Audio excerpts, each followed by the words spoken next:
This episode is sponsored by Arc IT, and you'll find out more about them later on in the episode.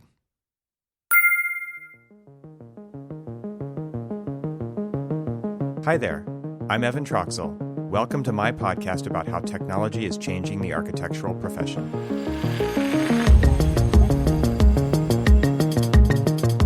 Welcome back to the podcast. My name's Evan Troxel. This is episode 42, which we all know is the answer to life, the universe, and everything. And in this episode, I welcome back an earlier guest, Randy Deutsch, FAIA. In the previous episode, I did not do an intro for Randy. I wasn't doing that back then, so I figure I should do it now. Randy served as an associate director for graduate studies until 2019 and is clinical associate professor at the University of Illinois, Urbana-Champaign. He teaches and conducts research in design, professional practice, building technology, and digital technology. Randy is an international keynote speaker, workshop leader, AI researcher, and design technology authority. He's really a tour de force in the speaking circuit, which is where I met him originally. And we were both speakers alongside many others in the AEC technology space in New York City in 2019 at the Building Design and Construction's Accelerate AEC conference.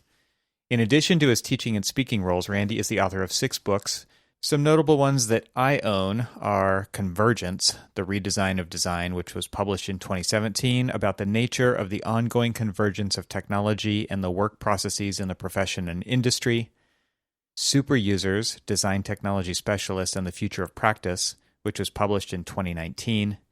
And Randy has recently written 2 more books. Think Like an Architect, How to Develop Critical, Creative, and Collaborative Problem-Solving Skills was published in the fall of 2020, and now Adapt as an Architect, a mid-career companion, which I was very excited to be a contributor on, along with many other mid-career architects, which I'll translate that for you means we have gray hair. And it's available very, very soon. You can pre-order it now. It's coming out the spring of 2021, and I'll have a link to that in the show notes. This was a fantastic conversation with Randy. It's always great to catch up with him.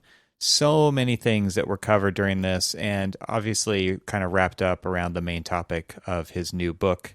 So without further ado, I bring you my conversation with Randy Deutsch. Randy, welcome back to the podcast. It's been a long time. Thanks, Evan, for having me again. It's great to be back with you today. It's been about a year since we last talked, and we were just chatting pre-show, just so the audience is kind of in on this. And something that you said was really intriguing, and I think this will lead us to our other topics that I would like to talk with you about, which are your books that have come out. So let's start with this. You said AI is going to save us. So I want you to explain that.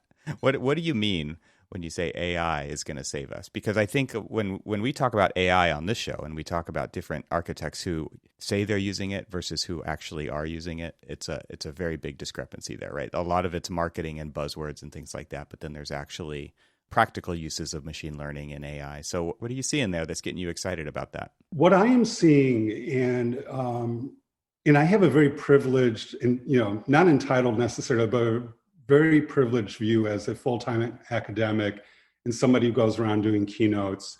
What I'm seeing is that right now we have a constellation of stars out there, and each one has a different piece of the puzzle, right, has a different tech that they're really focused on. Totally. And what we do in our profession, on our teams, in our industry, even when we're working in Yellow Trace or Moleskins, is we have this ability as design professionals to zoom in and out. And there's something that's happened during the pandemic that all we've done is zoom in. I mean, that's really the perspective I have. Each of us is kind of focused on our own tech. You're an exception in that you zoom out a great deal, of course, to talk to different individuals, connect the dots between the individuals, their technologies, the things they're focused on. You're a guest on other shows as well. And that also gives you a perspective because we have to learn how to talk about what it is we're saying, we're thinking and doing in other people's terms, right? And so what I am seeing now is that as we get vaccinated and come out of this pandemic, is there isn't anyone doing this, but there is this opportunity to connect these different stars. Just the same way that we have these apps that allow us, or when we're with a child, you point up at the night sky, and you can see how the individual stars form patterns or form recognizable, you know, pictographs. Yeah. yeah, exactly. And there really isn't anybody connecting those dots right now for us. But when I look at the individual, I zoom out and listen to all the podcasts and attend to all the, I literally try to attend. Henry James has this wonderful quote: try to be someone on whom nothing is lost. Mm. And, that's primarily recommendation for when you become a novelist, but I believe it's a really good recommendation for architects as well. When you do zoom out, you see that all the pieces just about are there. What's missing is somebody really, stitching these things together, or some things stitching these things together. When I discuss this with very few people, primarily my wife, because everyone else is on lockdown right now, what we come up with are ideas like aggregators, we can bring all these different texts together. And I don't think that's necessarily the answer, although anyone listening in right now to your podcast who thinks that maybe is the way to go, that's the $1 million idea, kudos to you. But, in the year 2, 3 ahead, I'm pretty certain we're going to start seeing some of these tools combined, because that's the way we were doing things since the last economic downturn until the current one. We were bringing tools that never talk to each other, work friendly together, work together, and I think we're going to continue to do that. I'm seeing less of a concern about these GANs or generative tools taking, the fear of taking away people's jobs, and just seeing that in general they're ridiculous. They're coming up with things that nobody asked for them to come up with, and that we are going to, and I think all the startups recognize this as well, that we're going to be, as humans, engaging with these tools, modifying them, right, but letting them at the same time inform us and improve our abilities at the same time. If we're working in a dashboard, for example, we're going to just work with them. They're going to augment our capabilities as designers, as thinkers, as people try to improve life for others, whether it's through building or however we can do that, through improving our prospects with climate change, for example, or with the need for housing, and even the drive for immigration that's going to increase the amount of housing that we have to create. I think the tools are there right now that can do all of this.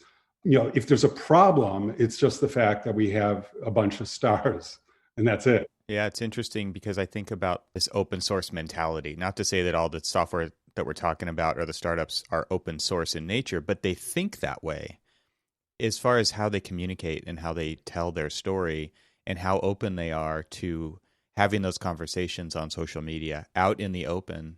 I'm sure there's lots that go on behind the closed doors as well, but there is a lot of coordination and communication and collaboration in the open, which is very different than how things have ever been inside AEC. And that, I think, alone is what is starting to enable these stars to become a lot more aligned, right? Because they still are focusing on their piece of the overall puzzle, very, laser focused. And they're also saying, okay, what do we need to make it work with these other pieces? Because they're also focused too, to create a complete solution. And I don't think there's nobody orchestrating all that, right? Everybody's kind of left to play their part and make their decisions and see where they can plug in or unplug, as it were. But it really feels like the conversation has really changed around all that stuff. Completely agree with you on that. In 2017, when I came out with my book, Convergence, I talked about the software of everything, or the algorithm of everything.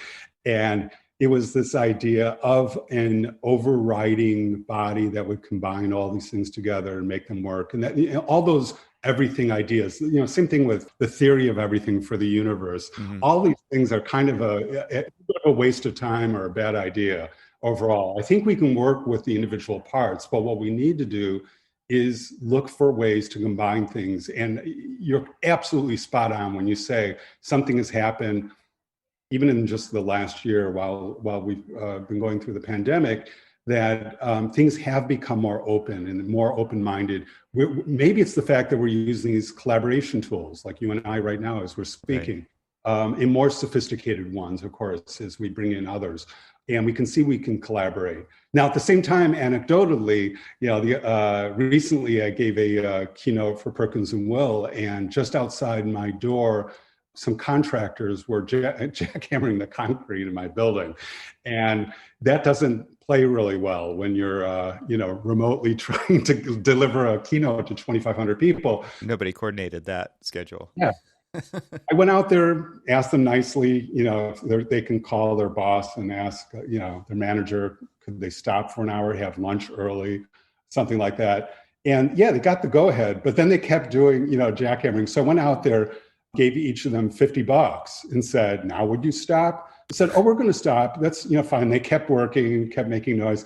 I had my wife go out there. So I guess what I'm getting at is, yeah, I think we're collaborating as an industry, AE and C. We're not always cooperating. And cooperating is actually a lower level, lower hanging fruit item.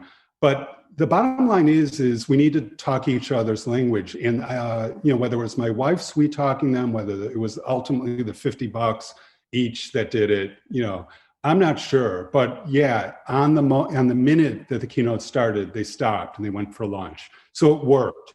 So we just need to learn how to talk each other's language. I don't mean to get off the topic of AI, but I really think once we understand what motivates each other, what's going to get each of us to change, we need to do it. And we need to get uncomfortable doing that. We need to open our wallets. But once we get out of the pandemic, I really think, yeah, the tools are talking to each other.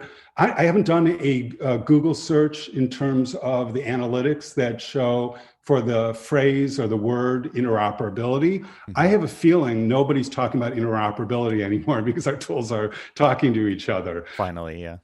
Yeah, and open source, as you point out, is really something is happening. Even Autodesk is coming around with that. So I'm not going to go so far as to say it's a renaissance, but we're in the midst of an enlightened time right now. Yeah. And whether it takes a site, whether it takes an individual to try to connect these dots, or whether each of us, just by zooming in and zooming out more, we need to work that zooming out muscle more as we're coming out of the pandemic. Maybe that's a perfect analogy of zooming out of the pandemic. Yeah, I think these tools will make us more productive. I think these tools will help us to compete with those who, all the things you've covered on your other podcast, all the challenges that we face as a profession industry, I think it's going to help us, overcome these obstacles and these speed bumps that we've had. And I do think we're, in the next decade ahead, we're going to have a much easier time of things. Yeah, it's interesting because things are changing quickly. I think this kind of leads into our next topic. In your latest book, Adapt as an Architect, you wanted to create kind of a roadmap of case studies, it sounds like, on how people could navigate their way through a very quickly changing set of experiences, career types. Like when I taught at Cal Poly Pomona, I taught emerging technology, and I was basically showing the students all of the jobs that didn't exist 5 to 10 years ago, potential career paths that they could take that were all technology related. That was like the overarching theme. But it was surprising just to see, because when I was in school, there was 3 career paths. It was like you could become a management career path, a technical career path, or a design career path. And everybody focused on the design part of that.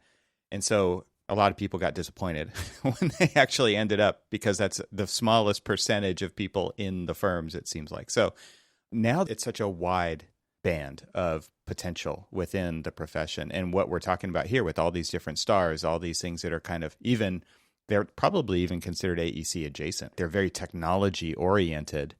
They're trying to solve specific problems for AEC to collaborate and communicate and document and do all the things that we do throughout the design process, which is a very long process.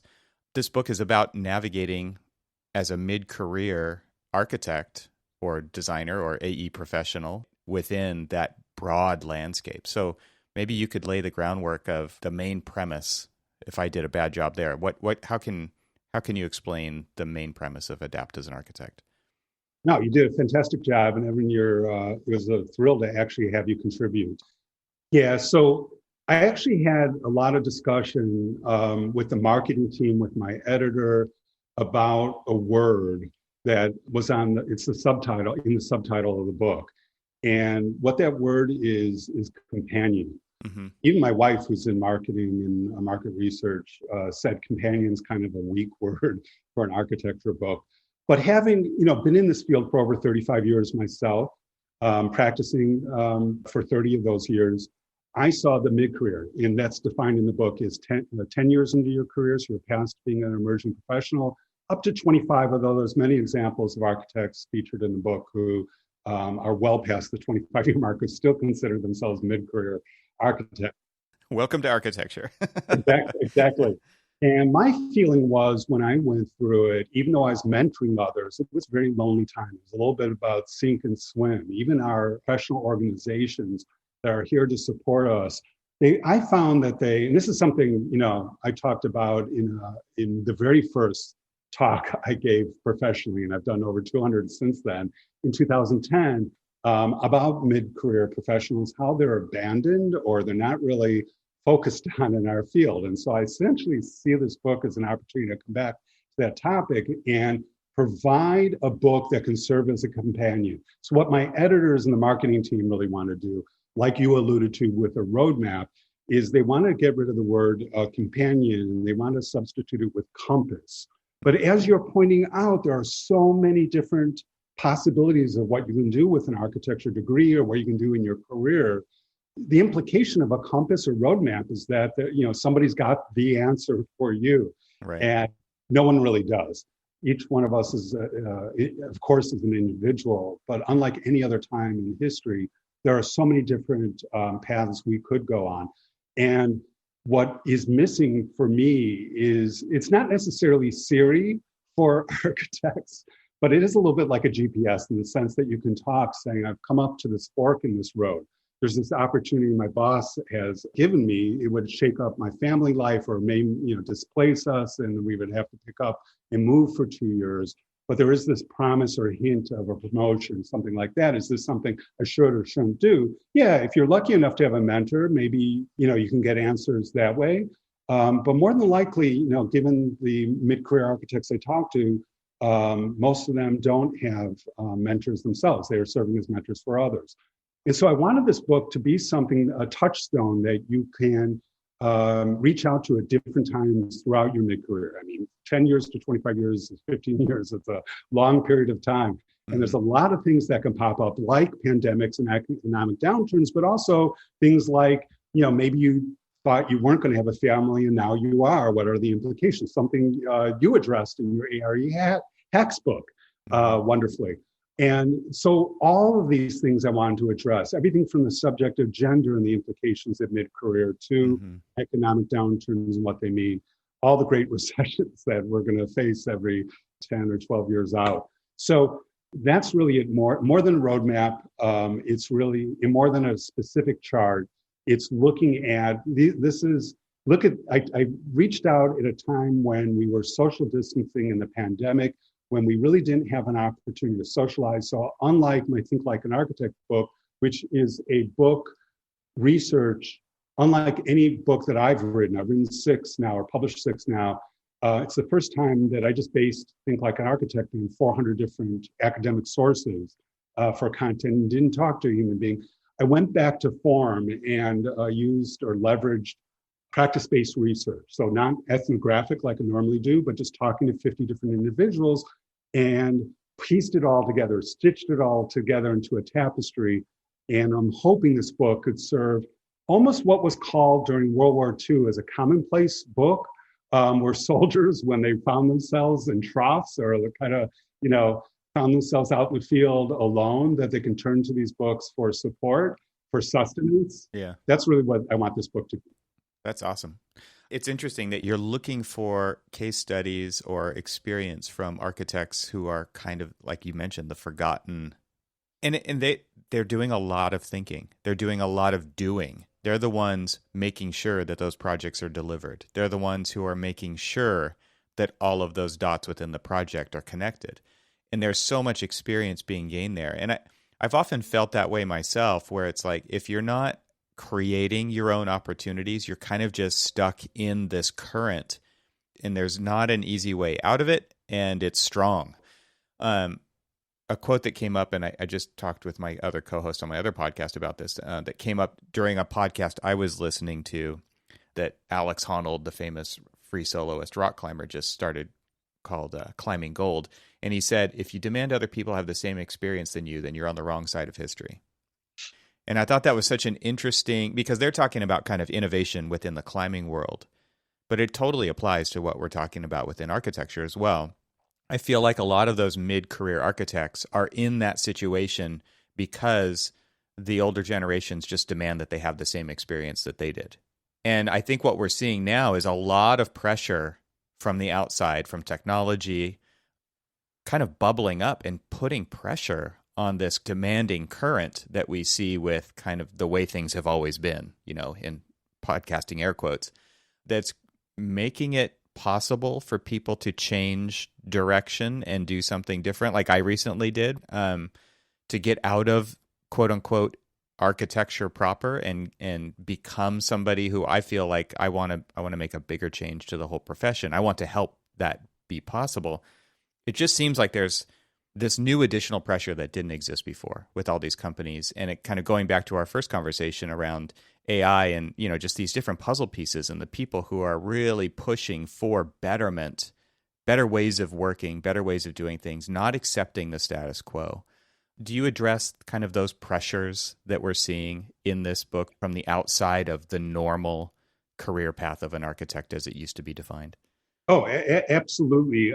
But I also share my biases really early on in the book. And the major bias that's behind this book, and basically everything that I do, is that I want the reader, I want the architect to stay in architecture, to stay in our industry. Yeah. And so it's a relief valve in saying this. So in other words, when we have too many choices, everyone knows this, right? We can freeze up. We get petrified or immobilized by having too many opportunities available to us.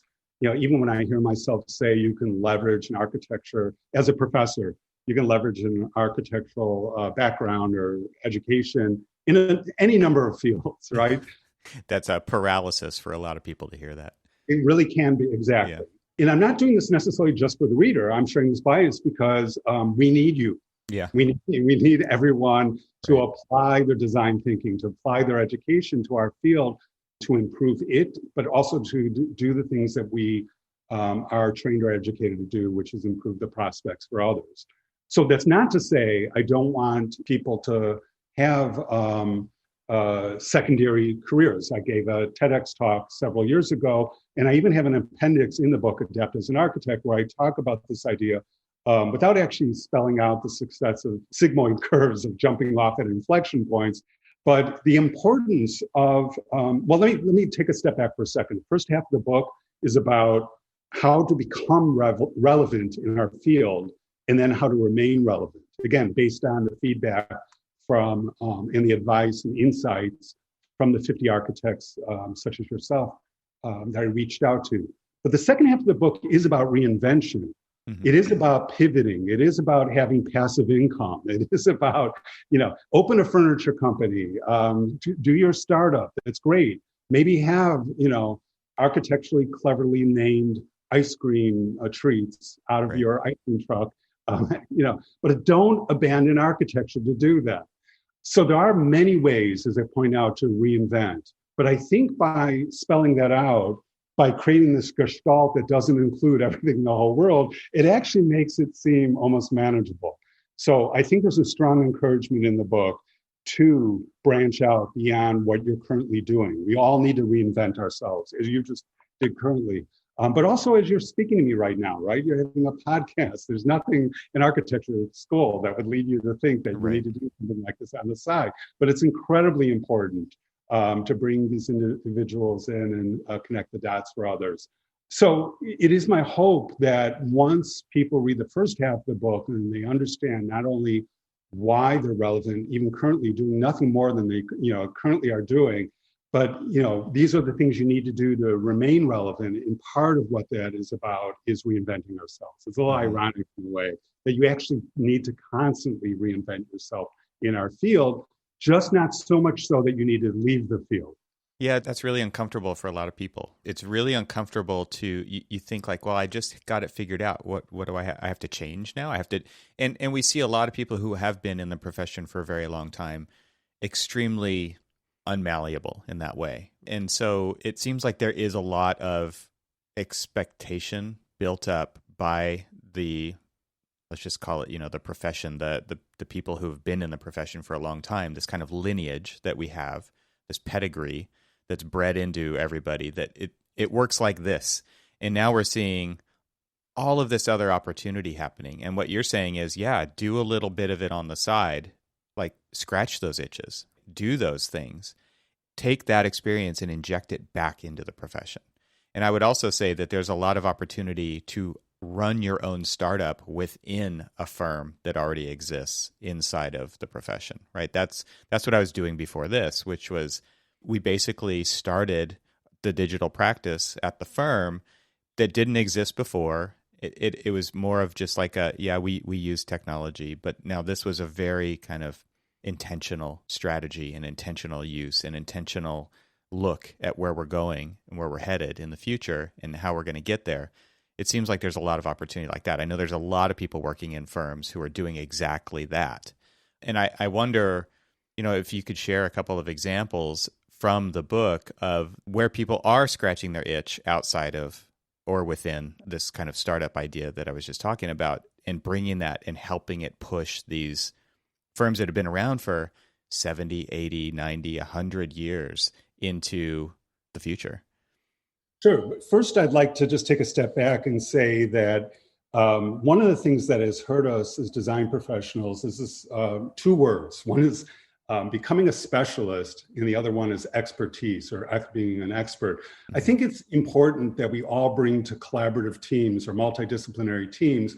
If you think of individuals ideally as being T-shaped, the vertical stanchion or the vertical part of the T, you need to bring something of value, right, to the team. Chances are, if you're only 1 year into the field, you're just going to be a generalist at that point. Mm-hmm. So ultimately, 3, 5, 10 years in, you have something to back your ideas. And then it's time to start working on your social integration, your graciousness with others, and so on. All the people skills, soft skills, attitudes, and whatnot.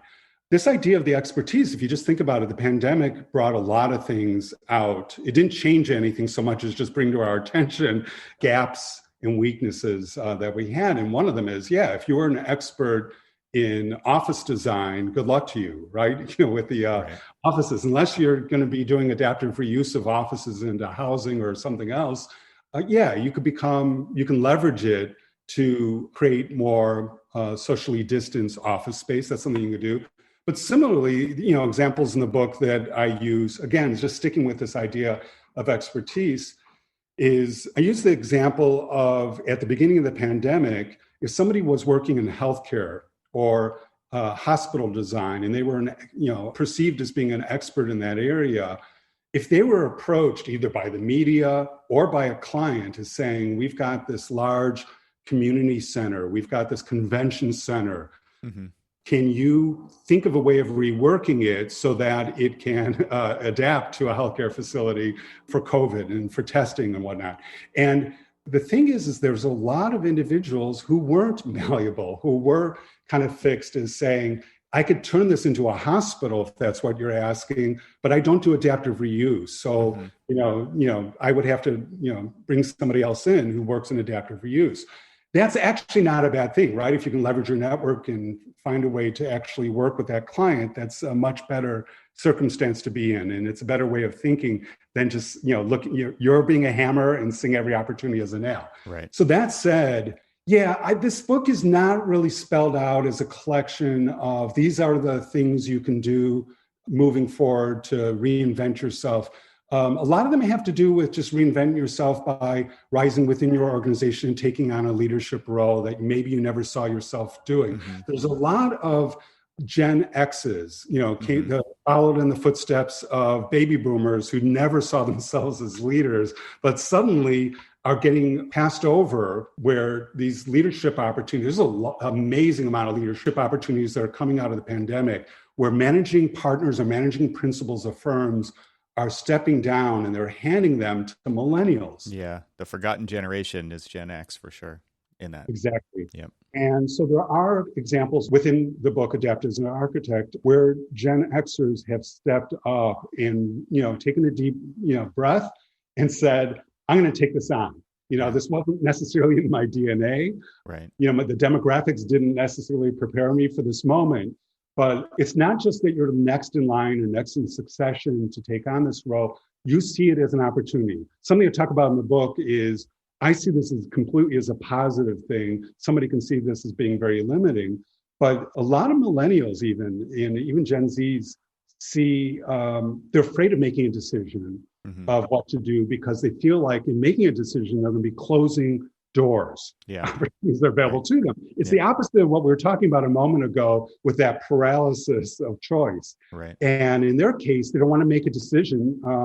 And I show examples of those who make the decision, and then you can see the outcome. And guess what? They're living to tell the tale. Yeah. And it's actually all pretty beautiful. Yeah, you always will have challenges, but there are a lot of opportunities that are available to us. And so that's a real important statement I make in the book, which is there are only so many doors that will be open to you in your career. It's not unlimited. And to the extent that we can be aware and keep our eyes open and ears open, when we see these or recognize these opportunities, we will go with them and great things can happen from that for yourself. And then you'll create great opportunities for others. Again, that's something you just alluded to a moment ago with mid-career architects. It is a sink or swim situation. But one of the things mid-career architects do for the rest, and don't get attaboys or attagirls, or they don't get acclaim for doing this because it is sort of one of those behind the scene things, is they create opportunities for everybody else. They make sure that 6 months down the line, 8 months down the line, there's work for everybody else. Right. And that's a huge thing. Yeah. And that's another thing that we talk about in the book. That's a big responsibility for sure. Let's take a break from this conversation and welcome back the sponsor for this episode, Arc IT. You may be doing IT yourself or have someone you trust doing it, so why would you even consider switching IT providers to make technology your competitive advantage anyway? Well, many of you don't feel like you're getting enough value from your current IT provider. Some examples of this include slow response times for critical issues, the inability of your provider to answer key questions that you have pertaining to your business, the same issues showing up over and over without long-term solutions to the root of the problem, and it's just likely that they're doing an okay job and you'd rather avoid a difficult conversation with the people already in place. Well, the truth is, okay doesn't cut it, and the right IT provider can make a meaningful difference in your day-to-day work experience and in the bottom line of your business. It's also key to remember that you are in business to make money, and the right IT provider can help. A great IT provider takes on the load of managing the transfer process, so you don't have to worry about it and you can concentrate on running the business. They take on all the work with onboarding through the allocation of their resources and include you in the critical decisions along the way to minimize your time away from billable work. So, as business owners and architects, how often do we think about our IT provider? Typically, only when things go wrong. And for many of us, unfortunately, this happens too often, especially with the latest emphasis on remote work. I know that I've had to deal with my fair share of IT fire drills. Not pleasant. Arc IT, however, is a very different kind of company. They specialize in serving architecture, design, and engineering firms, and their goal is to help you use technology as a competitive advantage. This means that they understand your technology stack, and they won't waste your time and money learning how your tools work within your process. Combine that with industry-leading response times, proactive remote hardware management, and solid disaster recovery and backup solutions. That's something that everybody should be thinking of, honestly. And enterprise-grade security management. And yet, above all, these are just table stakes for a solid IT company. Arc IT goes a step further. They become your strategic partner when it comes to planning, budgeting, and integrating new technology into your business processes. So all of this sounds expensive, right?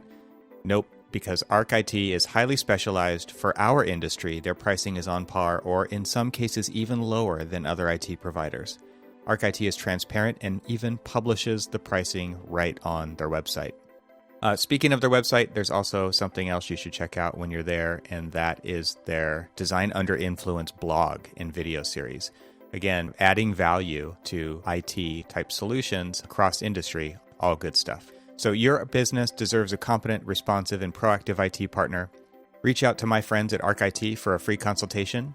So go to getarchit, that's GETARCHIT.com, arc-like architecture in the middle, and click Work With Us. So thanks very much to Arc IT for sponsoring this episode of the Troxel Podcast. And now let's get back to our conversation. The story that I shared in there, really was about kind of seeing a hole and deciding to be the one that was going to fill that hole because it was obvious that nobody else was going to do that. And it wasn't like there was a line of people who saw this opportunity. People just were going along with the way things were. And I knew there was a better way to do it. And I realized that I had to be the person who at least would give it a try to see if I could gain enough consensus to start to create change so that we could have a better outcome in the future.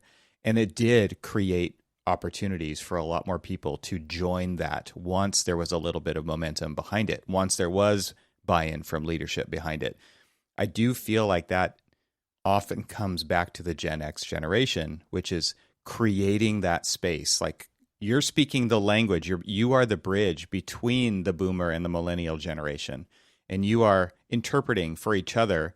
You're seeing all the potential, all the energy that's building from the millennial generation. There's a lot of it there. And you have to kind of go and create the space for that to affect a positive change, because it doesn't happen all by itself, right? Like, somebody has to go and prepare the way for that to happen. I really felt like that was a big calling for me to do that. And that was the story that I shared within the book. I really felt like it was about creating that space for people in firms, and then saying, like, here's how I did it. It can be done. This needs to happen. We do need to evolve. Absolutely. No, it's a fantastic story. I'm thrilled to have it in the book. You also did something really wonderful as well, and that is you provided a peephole into seeing you do that, seeing what you created, the effect it has on the firm by creating the podcast, by creating the video series, right, by going around the country and presenting on what it is you've created. And I've seen that, and it's incredibly effective. And I've seen the effect, whether you hear this or see it yourself or not, it's had a positive effect where a lot of design technology groups within firms are a little bit black boxes where we don't hardly know what's going on. And just the example I mentioned a little while ago of the recent keynote I gave for Perkins & Will, that was the first time they ever opened up their design technology group to the public. It's an exchange that they do internally every quarter. They've been doing that for a couple of years.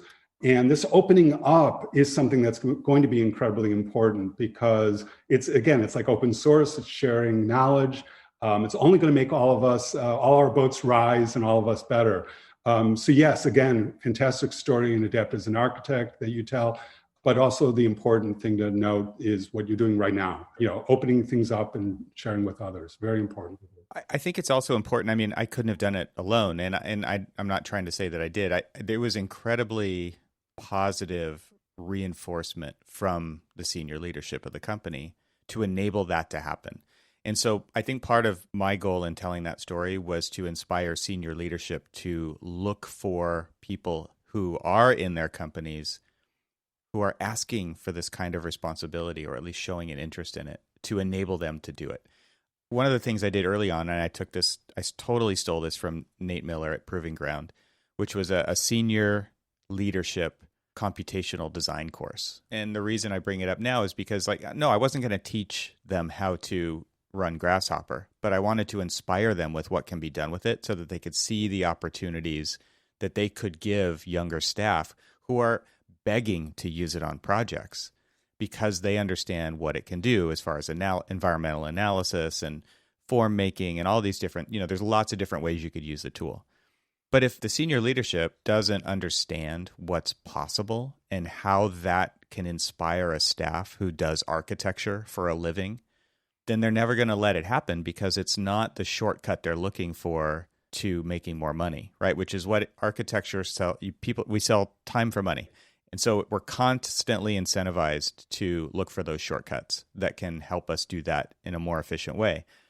So by getting their gears turning, by getting them inspired to do this thing, that's the top-down approach. And then you're also building kind of this grassroots effort at the bottom to get that pressure building, to get that consensus of, yeah, we really need to be using these on projects. They're the ones who are actually going to be using it.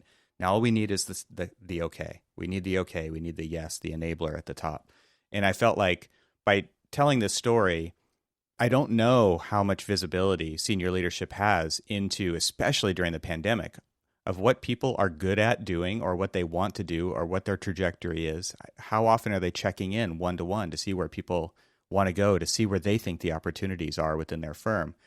But just saying, like, those stories are out there. You've got to go kind of unearth them within your staff and then start to give people the opportunities to do that. Best management story I have, so when I was working at Apple and I had a manager and he said, as your manager, my job is to get out of your way. And it was basically like, I'm going to remove the red tape. You have tons of runway ahead of you, tons of potential. You could choose to go any direction that you wanted. My job is to clear the red tape and get out of your way so that you can do that. And I really feel like that's a definition of leadership, not management. Yeah, that's very enlightened. I wish more leaders had that. Yeah. There's examples in Adapt as an Architect where, like in the case of Trina Sandschafer, a principal at a wonderful Chicago design firm, who for various reasons just couldn't break that glass ceiling, couldn't get to the role that she was really put on this planet to do, to really lead, even with partner or principal as the title, couldn't take her career to the next natural stage. And we've all been in circumstances like that. And so Absolutely. one of the things I address within the book is, how can you reinvent yourself by pivoting as opposed to, doing something radically different? And in her case, a lot of people tell stories like this, just went to a different organization, but that pivot opened up all sorts of doors. And, not only has the title, but is running, the Chicago office for, in this case, a new firm. And it's a fantastic success story, because a lot of times we get frustrated and either abandon our dreams and end up opening our own firms. And then you have all sorts of other issues that you're dealing with, right? You're not really realizing your DNA or what you're really meant to be doing. So that's a concern there. Anyway, I just want to mention that as an example of something that, where somebody could change without necessarily having to make the change too catastrophic. Yeah, that's interesting, because you're right. When people often get to the breaking point and they get fed up and they're like, I'm just going to go start my own thing because I think so strongly about it, only to be saddled with all of the responsibilities of all of the different things that have to be done. And then it just waters down that potency that they had to be that catalyst in whatever they're passionate about, because that's a rough situation to be in for sure. I want to go back to one thing you said a moment ago about your class that you introduced, and introducing it at a very high level, introducing it by pointing out what the tool can do without focusing on the tool. It's an exemplar or a telltale sign of being a super user. So in other words, what you were pointing out to those within your firm at the time was, there's a value that we deliver. And identifying the value that we deliver is really what's really important. And not all of us see that, right? Early in our careers, we're just given tasks to do, and we do them without connecting the dots or thinking about what the outcome will be. Right. So by showing what value can be delivered, whether it makes you more productive or by automating something that frees you up to leverage your core competency or whatever it happens to be, yeah, it gets people really inspired. It gets them excited about doing things, but it also connects them to the overarching purpose for having a firm to begin with. A lot of people question whether in the next 5 or 10 years we will even need architecture firms. What is the value that an organization brings, that individual architects, let's say, and engineers and contractors coming together, let's say in hot teams, a lot like the movie industry? Couldn't we just come together for a specific project and then break all apart and come together in a different group for another project? Yeah, that's possible, but there is something that an organization brings. And one of the things is what you're just saying right there, which is, shining a light on what's possible for others. And, it's one of the beautiful things that I think an organization or firm can bring that individuals can't necessarily. So. And often just exposing the fact that these talents already exist within your quote unquote walls, right? You just have to enable them to happen. And it wasn't a presentation. This was a workshop.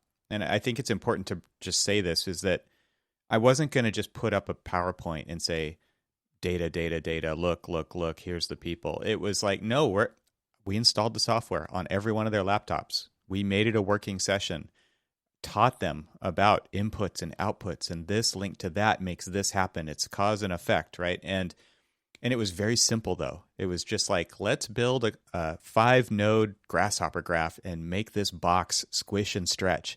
And you should have seen their faces. It was like, whoa, this is because part of it for me was unlocking that kind of childlike nature of making stuff with Legos. It's just, you're just sitting there and you're playing with this. There's nothing on the line here. It's pure, like, let's get back to that making mentality. Everybody came up being a production person in some fashion within the firm. Let's get back to that for a minute. Let's remember what it was like to be that person, because that's who we're talking about here. Those are the people we need to enable to do that kind of stuff. So it was like, let's go back in this time machine with the latest technology and play with it so that you can enable other people to play with it and come up with more valuable solutions. I mean, and that's really kind of the ultimate big story, was like, we are totally stuck right here, right now.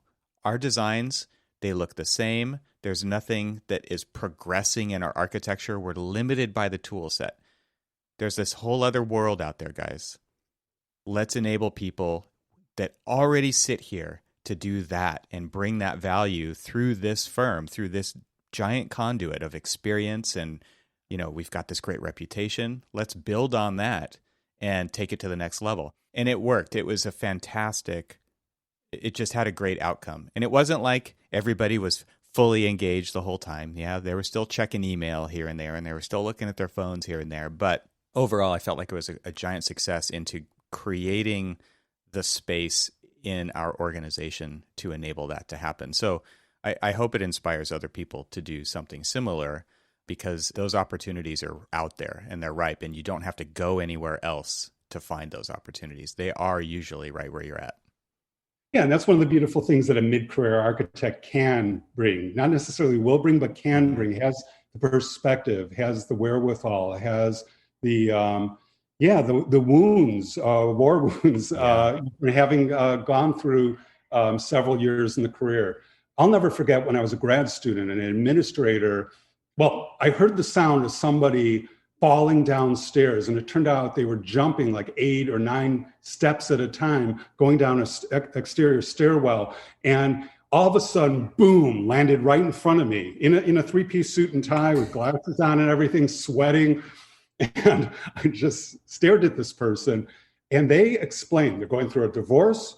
Their therapist recommended that, they're sort of mid-career, and, it was a really good idea to let loose sometimes. They didn't think anyone was down at the bottom of the stairs, and apologized and walked away. It was an incredible moment for me, being a 22, 23-year-old at the time and seeing a grown-up do something like that. And it's interesting because hopefully you don't have to necessarily go through therapy to arrive at that. You just have to go through a career in architecture to arrive at a very similar perspective, which is, and it comes across in your videos, in your talks about, whether it's on climbing or your mountain biking through the Vietnam Trail. That level of playfulness and ability to play can be perceived by emerging professionals or even students as being, I've never heard this specifically, in this case, but I've heard it about me. If you're able to play, that means you're not on deadline, and that means you're not buried under a level of tasks.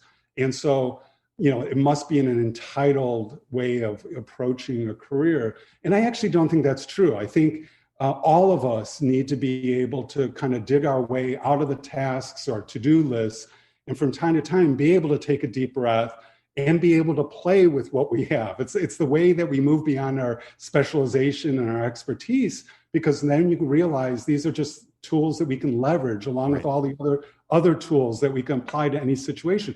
That playfulness is a gift that you gave the people you were working with in the firm through this workshop and through all the other things that you do.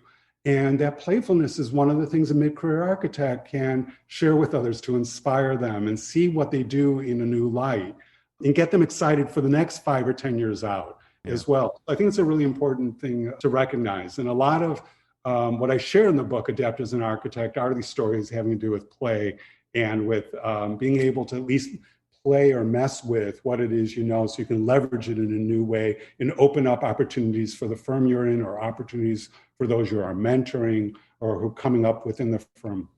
Yeah, I think it's worth noting that I take play very seriously. It's not like a goofy play kind of a thing. It's really important for me. And I'm not saying it's for everybody, but it is for me. And because it does unlock doors, it does allow me to connect dots in unconventional ways that I wouldn't have seen coming if I hadn't partaken in that kind of experiential nature of play. That's why I feel it's so important, because it works for me. And it's like you said, you don't have a guidebook, you don't have a roadmap, you have a companion. It's a great way to think about it, because these stories can help create the space for people to think about other possibilities.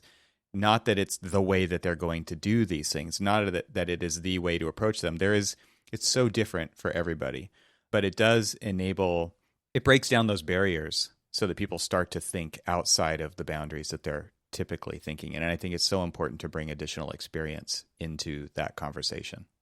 Absolutely. And I did that for myself when I was a student. Whether I was minoring or double majoring or just immersed in the world of playwriting while studying architecture. I remember that you said that, yeah. Yeah, and it gave me this opportunity then to spend a lot of time in the theater and watching rehearsals. And I'll never forget this one director who was directing a Shakespeare play with these student actors. He had a fantastic technique, and I would sit on the floor watching hour after hour of these rehearsals, and nobody would realize this if you saw the final presentation of the play in public, bought a ticket and showed up. But what he did is he would stop everyone at a moment and say, okay, now what we're going to do is everybody's in an Elvis Presley movie. Okay, this is a beach scene. You're Elvis, you're the girl, blah, blah, blah. And all of them, boom, almost like improv, would have to act out those roles, but saying their lines, their Shakespearean lines in the play. It was really unbelievable because, yeah, it loosens everybody up, but it does a lot more. It opens up opportunities. And there's some reason the director thought of that, Elvis Presley movie as opposed to something else. There was something that they were getting at without dictating, as a director, what everyone needed to do. And so, yeah, take play seriously. I absolutely agree about that. I mean, take it unseriously from time to time just to enjoy life. I'm not trying to dictate how you play. Exactly. But no, there is a science to it, and it absolutely is an important thing. And I think the mid-career architect, even more than the senior architect later on in their career, is the right one. Yeah, they're more relatable with the younger generation as a stepping stone. They're who the emerging professionals who will stay in our profession aspire to be. A lot of times we talk about it mid-career, training our replacements. Yeah. I've literally done that. I mean, literally why did I just do that? But it's a very important thing. And it's, keeping that element of play will keep us young and flexible throughout our careers. No question about it. There's this weird dichotomy, right? It's like I love routine just like the next person. And yet in our profession, we're so willing to reinvent the wheel over and over and over again and not standardize on things or whatever. So, well, I can interject for a second, and not to cut you off, but to say that when I talk about these successive sigmoid curves, I'm talking about two inflection points. The first one is nobody ever spells out to you. No one shows you where it is. But basically, when people ask me what it is I teach, I don't say professional practice. I don't say design studio and whatnot. What I say is I teach students to recognize that first inflection point because nobody else will show you when it occurs. And what that is once you've repeated what you do well enough that you can do it a third, fourth, fifth time, that's the time to switch over to something new. Yeah. And if you wait till you get called into your boss's office to say, no, you've done very well for us, past tense, right. And but your services are no longer needed, chances are you're at the second inflection point and it's too late at the time to say, can I change? Yeah, you got to capitalize early on that stuff. Well, this has been a fascinating conversation. I can't wait to get the book and read the book and read these other stories. And I just wanted to say, I really appreciate you putting this companion together and reaching out and managing. I can't imagine what that process was even like, to set deadlines for people to do this on the side. And I'm sure it was incredibly difficult, but I really appreciate you doing that and following through with that and creating this amazing resource. And I think it's going to be extremely useful for so many people. And I'm excited that it's now available. Thanks, Evan. And I'm looking forward to hearing what you think of it once you get your hands on a copy. And it was wonderful, again, to have you in the book and tell your story. Really appreciate it. And thanks again for having me here today. Yeah, and you're a force in the profession, and I appreciate what you do. So obviously, I'll have a link to the book in the show notes for this episode, Adapt as an Architect. You can find it on Amazon. I'm sure you can find it in other places as well.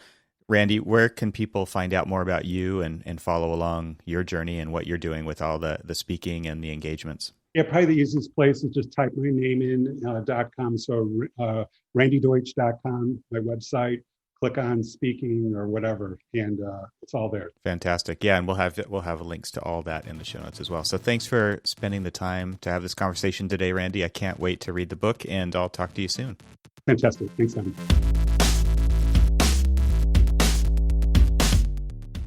Thanks for listening to the Troxel Podcast, and once again, I would like to thank ARC IT for sponsoring this episode. Visit their website at getarchit, that's GETARCHIT.com.